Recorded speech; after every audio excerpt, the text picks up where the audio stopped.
Hello दोस्तों, हमारे YouTube channel पे आप लोगों का स्वागत है। मैं हूं कमलकांत और अभी हम बात करेंगे 66 बीपीएससी के संदर्भ में। देखिए 66 बीपीएससी के बारे में जो है कि न्यूज़ बार बार आ रहा है कि आपको दिसंबर के लास्ट में आपको रिज़ल्ट निकाला जाएगा। ये पेपर में न्यूज़ आया है और इसको आज भी जो है कि प्रकाशित किया गया है दैनिक जागरण में। देखिए सबसे बड़ी बात यह है कि पहले हमने जो एक बात रखी थी कि आपको जो अक्टूबर की डेट है वो बिल्कुल फ्लॉप होने जा रही है और कॉपी का मूल्यांकन ही आपको नवंबर तक जा रहा है, तो ऐसे में रिज़ल्ट का प्रकाशन संभव ही नहीं है। इसी कारण मैंने बोला था कि नवंबर लास्ट में रिज़ल्ट निकाला जा सकता है। लेकिन इधर जो सूचना है उसके अनुसार आपको कॉपी का मूल्यांकन बीच में रोक दिया गया था और फिर कुछ ऐसे सब्जेक्ट हैं जिनके कॉपी का मूल्यांकन जो है आपको शेड्यूल के अनुसार नवंबर के अंतिम चरण में रखा गया है और उसके बाद डिकोडिंग का प्रोसेस है। इसलिए आपको जो है समय दिया गया है न्यूज़ में, उसको लेकर किसी प्रकार के भ्रम में नहीं रहे। निश्चित रूप से आपको जो है कि दिसंबर के लास्ट में ही अब रिज़ल्ट निकालना संभव हो पाएगा 66 का। और बहुत सारे लोगों का ये भी कहना था कि सर 65 के आधार पे आप 66 का विश्लेषण करें कि कटअप क्या जाएगा। देखिए कटअप के संदर्भ में जो अभी जो चीज़ें चल रही है, तो फर्स्ट पेपर में अगर DI आप लोग एक क्वेश्चन बनाए हैं अच्छे ढंग से, 2 क्वेश्चन, और वहाँ आपको 50 नंबर, आपको 40-50 नंबर मिलता है, तो निश्चित रूप से आप अच्छे स्थिति में हैं। और सेकेंड पेपर में अगर विश्लेषण पक्ष आपका अच्छा है, आपने अनुच्छेद का प्रयोग किया है, डाटा का यूज आपने किया है, साइंस टेक आपने अच्छा लिखा है, तो निश्चित रूप से GS खंड आपका अच्छा गया है। और अगर आपने अपने सब्जेक्ट में बेहतर, कोई भी सब्जेक्ट हो आपका, आपने उसमें बेहतर प्रदर्शन किया है, तो आप रिजल्ट की अपेक्षा कर सकते हैं। दोस्तों देखिए, किसी भी प्रिडिक्शन को आप पूर्व की भांति नहीं करें। जैसे कि अभी इस बार का जो आप 65वीं का रिजल्ट देखे होंगे, हमने 64वीं में भी मुद्दा उठाया था कि किसी खास विषय को ज़बरदस्त तवज्जो BPSC के द्वारा दिया गया है और इस पे आयोग को विचार करना चाहिए, और इस मुद्दा को बहुत ज़्यादा हम लोगों ने चर्चा में लाया था। निश्चित रूप से आपने देखा होगा कि 65वीं का जो रिजल्ट है उसमें मैथ का जो प्रदर्शन है वो औसत रहा है। तो पूर्व के अनुमान के भांति कि इस बार ज्योग्राफी अच्छा गया है तो अगले बार भी अच्छा जाएगा, ये कभी भी ऐसा दोस्तों नहीं करें। हाँ, निश्चित रूप से ज्योग्राफी में थोड़ा साइंटिफिक वे में या फिर मैप का प्रयोग लोग करते हैं, इसलिए अच्छे अंक पाते हैं, लेकिन इसका अर्थ कतई ये नहीं है कि अन्य विषय में अच्छे अंक नहीं मिलते हैं। अन्य विषय में भी जो अच्छे लोग लिखते हैं, विश्लेषण जिनका अच्छा होता है, जिनका प्रारूप उत्तर का अच्छा होता है, जिन्होंने भूमिका अच्छा बनाया होता है, निष्कर्ष अच्छा बनाया होता है, कंटेंट बेहतर जो लोग लिखते हैं, उन्हें बेहतर अंक मिलता है और मिलता ही रहेगा BPSC में। तो इसीलिए किसी भी प्रकार के भ्रम में रहने की स्थिति नहीं है दोस्तों।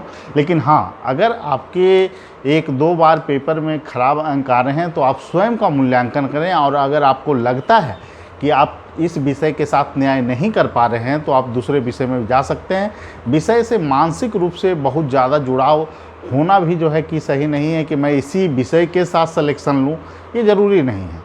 अगर आपको लगता है कि इस विषय के साथ हम न्याय नहीं कर पा रहे हैं तो आप दूसरे विषय के साथ भी जा सकते हैं, और निश्चित रूप से ये बेहतर कदम होता है। बहुत सारे ऐसे लड़के होते हैं जो किसी खास विषय में सिलेक्शन नहीं लेते, लेकिन कोई और विषय लेते हैं तो उनका सिलेक्शन हो जाता है, क्योंकि उस विषय के साथ वो न्याय कर पाते हैं और बेहतर विकल्प के रूप में उस विषय को चुनते हैं। तो इसीलिए उस विषय के प्रति लगाव भी उनका स्वाभाविक हो जाता है और बेहतर प्रदर्शन के कारण उनका रिजल्ट होता है। कोई विषय एक व्यक्ति 10 साल से पढ़ रहा है तो वो विषय उसका अच्छा ही है, उसके लेखन शैली उसमें अच्छा ही है, ये कह पाना भी अपने आप में मुश्किल है। रही बात BPSC के द्वारा भेदभाव की, तो देखिए दोस्तों, इसको आप रोक नहीं सकते हैं और इसको पूर्ण रूप से नकारा भी नहीं जा सकता है। तो ये शैली चली आ रही है, इसका हम लोग विरोध करते हैं। अंकुश लगाने का जो है कि प्रयास आयोग कर रहा है, और इस दिशा में आप देखे भी होंगे कि इस बार जो है कि विषय में बहुत ज़्यादा उतार चढ़ाव नहीं देखा गया है। तो इसीलिए सुधार एक क्रमिक प्रक्रिया है, सुधार होते रहेगा, और आप अपने आप में मौलिक थोड़ा परिवर्तन कीजिए, सोच में भी, सोच के स्तर पे और पढ़ाई के स्तर पे भी, तभी आप यहाँ सफलता पा सकते हैं दोस्तों। और निश्चित रूप से जहाँ तक बहुत सारे लोगों का प्रश्न था कि 66 में सर कटअप क्या होगा, तो कटअप का जो अभी दायरा जो चल रहा है कि 450 से नीचे रखने का ही प्रयास बीपीएससी कर रही है, और निश्चित रूप से आपको कटअप जो है 450 से नीचे ही रहने जा रहा है सभी कैटेगरी का। और ये अंक में कितना रहेगा इसके बारे में कोई अनुमान लगाना पूर्ण तौर पे संभव ही नहीं है। लेकिन आप ये ज़रूर यह मानकर चलिए, अगर आपका जीएस फर्स्ट पेपर में डीआई आप बेहतर किए हैं, सेकेंड पेपर में विश्लेषण आपका बेहतर है, तो जीएस के खंड में आप अच्छे अंक पाएंगे, और सब्जेक्ट आपने अच्छा लिखा है तो निश्चित रूप से आप आसान्वित रहिए और आपको साक्षात्कार का जो है कि साक्षात्कार में आपको मौका मिलेगा।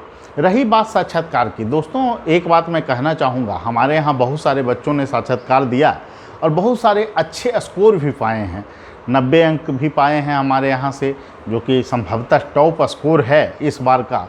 आप 64वीं में भी जान रहे हैं कि हमारे संस्थान से सबसे टॉप लड़कों का स्कोर था साक्षात्कार में। तो साक्षात्कार के स्तर पर मैं बार बार बोलता हूँ कि साक्षात्कार एक बहुत महत्वपूर्ण जो है सीढ़ी है, और वहाँ पर बेहतर अंक आपको पाना ही होगा सिलेक्शन के लिए, और ख़ास करके आपको जो है कि ऊंचे पद पे सिलेक्शन के लिए आपको बेहतर अंक की वहाँ पर गुंजाइश है, और वहाँ आप बेहतर अंक पाते हैं तो निश्चित रूप से आपका चयन होता है। इसलिए साक्षात्कार के रोल को आप लोग नकारें नहीं। वहाँ पर बहुत सारे लड़के 50 अंक पाते हैं, बहुत लड़के 90, 87, 85 अंक पाते हैं। तो निश्चित रूप से जहाँ एक एक नंबर का महत्व है दोस्तों छँटने में, वहाँ पर आपको अगर 20 नंबर 25 नंबर आप अगर अधिक लाते हैं औरों के अपेक्षा, तो आपका चयन का संभावना बढ़ जाता है। तो निश्चित रूप से साक्षात्कार की भूमिका बहुत बड़ी है, और साक्षात्कार आपको ऐसे संस्थान में देना चाहिए जहाँ पर आपकी गुणवत्ता के स्तर पे सुधार करने का प्रयास किया जाता है। देखिए, आपको जानकारियाँ, इन्फॉर्मेशन तो बहुत सारे होंगे निश्चित रूप से जब आप मेंस में सिलेक्शन पाए हैं, लेकिन आप में प्रशासनिक दक्षता का कैसे विकास किया जाए, आपने प्रशासनिक कौशलता है या नहीं, आपने सिचुएशन बेस्ड क्वेश्चन को उस ढंग से तैयार किया है कि नहीं, ये बहुत कुछ निर्भर करता है कि आप इंटरव्यू में कैसे बेहतर अंक पाएंगे या नहीं पाएंगे। तो इस स्तर पर हम लोग सुधार का प्रयास करते हैं। तो दोस्तों मैं यही कहूँगा कि जो लोग साक्षात्कार, जिनको लगता है कि उनका चयन होगा, तो इंटरव्यू के लिए नियमित रूप से पेपर आपको पीटी में भी लाभान्वित वो करेगा।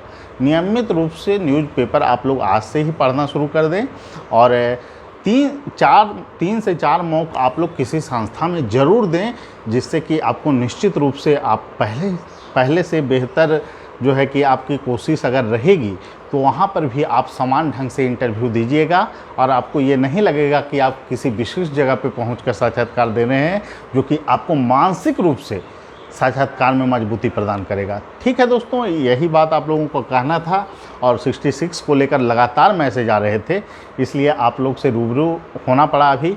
और 67 को लेकर एक बात मैं कहना चाहूँगा कि 67 में वैकेंसी जो है कि आपको 900 के आसपास रहने का अनुमान है, और जिस तरह से ये बड़ी वैकेंसी है, आप लोग अच्छे ढंग से प्रयास करते रहें।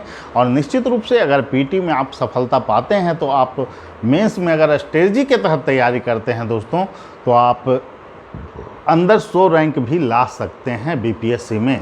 तो इसीलिए आप लोग तैयारी करते रहें बेहतर ढंग से, और आशा करते हैं कि आप लोग सफल होंगे, और निश्चित रूप से मेहनत करने वालों को सफलता मिलती ही है। तो फिर मिलेंगे अगले वीडियो में, तब तक के लिए